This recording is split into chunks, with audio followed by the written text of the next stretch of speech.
Context. If you've spent any time around localization and translation discussions, this is a word you've likely heard many times. It's often used to explain why localizers can't just translate things literally and have to make changes. Of course, this is often an exaggeration by people who want to shut down any criticism.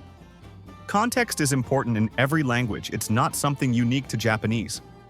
Japanese is still a functioning, living language spoken by millions of people every day, not an exercise in literary interpretation where every sentence holds 1,000 hidden meanings. Often, words have a direct meaning that doesn't require special context or interpretation to understand. For example, in the original Suikoden 2, Klaus says that Joey had to go to Laranui for his wedding with Gilia, even though, at that point in the story, they aren't even engaged. In Japanese, what Klaus actually says is that Joey's engagement to Princess Gilia was taking place around that time. There was no need for creative interpretation. The word literally means engagement. That said, not everything is as clear-cut as that example. So for this episode, I thought we'd take a look at some things that are actually, quote-unquote, untranslatable. So without further ado, let's get started. If you had the original US release of the first game back in the day, you might be familiar with a weird discrepancy between the manual and the actual game, where Kuromimi is called Black Ears. The reason is simple. In Japanese, kuro means black or dark, and mimi means ear. For whatever reason, it seems the translator wasn't aware of what his actual name was in the game. Whether that's because the manual was handled by a different translator than the game's main localization team, or because it came from an earlier draft of the script, we'll probably never know. But generally speaking, you don't translate names unless there's a very specific lore reason given within the game that requires it for the name to make sense. For example, take Emperor Barbarossa. Barbarossa is Italian for Redbeard. However, because the original PS1 version had a character limit for names, it had to be spelled with only one S in that version, which would technically mean Pinkbeard. And while I think we can all agree that Emperor Pinkbeard is a vastly superior name, no one would ever seriously try to translate his name that literally. So for Japanese players, Kuromimi's name holds an extra meaning that gets lost in translation. But translating his name as Black Ears would only make sense if that naming pattern applied to all kobolds, like if they had names such as Longtail or White Nose. But they don't, so thankfully the game's translators made the right call here. If you've played Suikoden 2, you've probably encountered Bado and the large animals that can join your party, tried them out for a bit, and decided that them taking up 2 spaces in the party isn't really worth it, removed them, and never gave them much thought again. And you probably also know that Bado has a unit attack with whatever 2 monsters you end up recruiting. What is not as well known, though, is that you can get an item that powers up the unite, namely the millet dumplings. Now, why would millet dumplings power up a beast attack?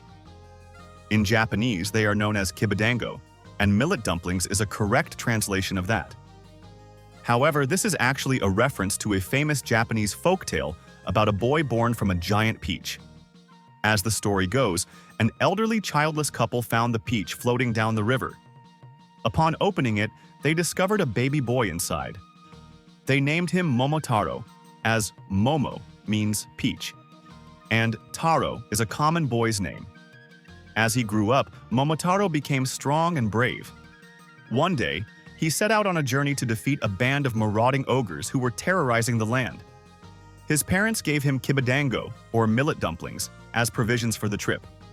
Along the way, Momotaro met and befriended 3 animals, a dog, a monkey, and a pheasant, by sharing his dumplings with them, and they agreed to help him fight the ogres. Because of this story, kibidango is closely linked to befriending animals in Japanese culture, which explains the item in the game. Though, on a personal note, I think that peach part gets glossed over way too quickly. In order to recruit Hugo in the original game, you need to find his War Scroll, or Illustrated War Scroll if you're playing the remaster. In Japanese, this item is called a Sengoku Emaki, where Emaki refers to a specific type of Japanese picture scroll. These scrolls usually combine text and illustrations to tell a narrative, often of historical or legendary events. Sengoku means country in civil war, but it is also the name of a specific period in Japanese history, also known as the Warring States period. So while Sengoku on its own does not specifically mean that war, most Japanese speakers will associate it with that era, in much the same way that an American might hear Civil War photo and think specifically of the American Civil War, even though the phrase could technically refer to any civil war. Fried and Yoshino have some peculiar nicknames for each other in Japanese that get lost in translation. Fried refers to his wife as Yoshino Dono, where dono is a respectful suffix that shows more deference on the speaker's part than the standard san suffix. Historically, dono conveys a strong sense of respect or nobility, and though it is now archaic or literary, it is often used in fantasy settings. It is sometimes translated as Lord or Master rather than the more common Mr., Mrs., or Miss. Yoshino, on the other hand, refers to Fried as Anata-sama. Anata means you and is often used affectionately by wives toward their husbands, so a common translation in that context is darling. Adding sama elevates this to an extremely polite, almost reverential level. However, the original translator apparently did not realize this and rather humorously rendered it as her shouting, "It's you," in the original localization.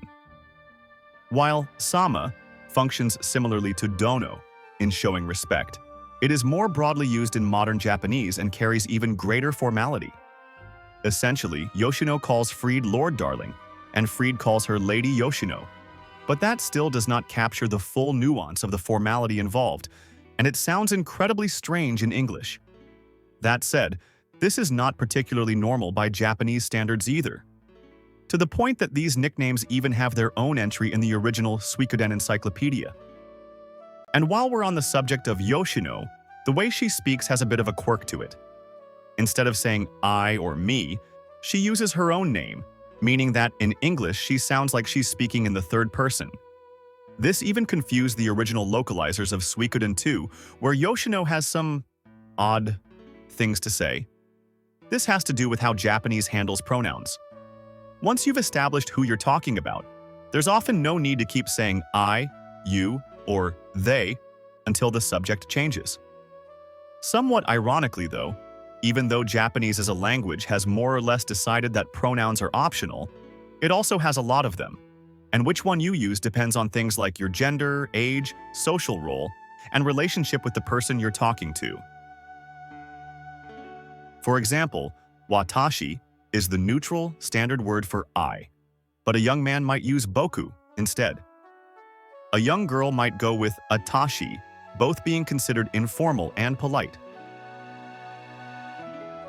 When it comes to you, like we mentioned before, the usual word is anata, but kimi can be used to imply familiarity or affection, like something a boyfriend or girlfriend might say.